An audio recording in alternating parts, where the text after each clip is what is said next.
ఇంటా బయట పెట్టుబడుల వేట సాగిస్తోంది తెలంగాణ ప్రభుత్వం. అటు సీఎం జపాన్ టూర్ను అనౌన్స్ చేశారో లేదు, ఇటు హైదరాబాద్ లో జరిగిన బిజినెస్ కాన్క్లేవ్ లో పలు సంస్థలతో ఒప్పందాలు చేసుకున్నారు. తెలంగాణ అభివృద్ధి కోసం ఎవరి దగ్గరకైనా వెళ్తా, ఎన్ని పర్యటనలైనా చేస్తానంటున్న సీఎం రేవంత్ రెడ్డి మరో టూర్ ఫిక్స్ చేసుకున్నారు. ఈ నెల 16 నుంచి జపాన్ లో పర్యటించబోతున్నారు. తెలంగాణకు పెట్టుబడుల లక్ష్యంగా 6 రోజుల పాటు జపాన్ లో పర్యటిస్తారు. కొత్త సాంకేతిక పరిజ్ఞానంతో పాటు ఏఐ ఆధారిత అభివృద్ధిపై అధ్యయనం చేయనున్నారు. అలాగే జపాన్ లో తొలిసారిగా నిర్వహించబోయే ఒసాకా ఇండస్ట్రియల్ ఎక్స్పోలో పాల్గొంటారు రేవంత్ రెడ్డి.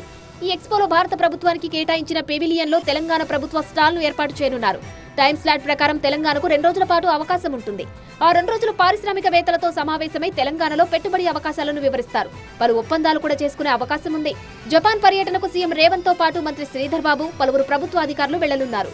ఇటు హైదరాబాద్ లో జరిగిన India Latin America Caribbean countries business conclave లో పలు అంతర్జాతీయ సంస్థలు తెలంగాణలో పెట్టుబడులు పెట్టేందుకు ముందుకొచ్చాయి.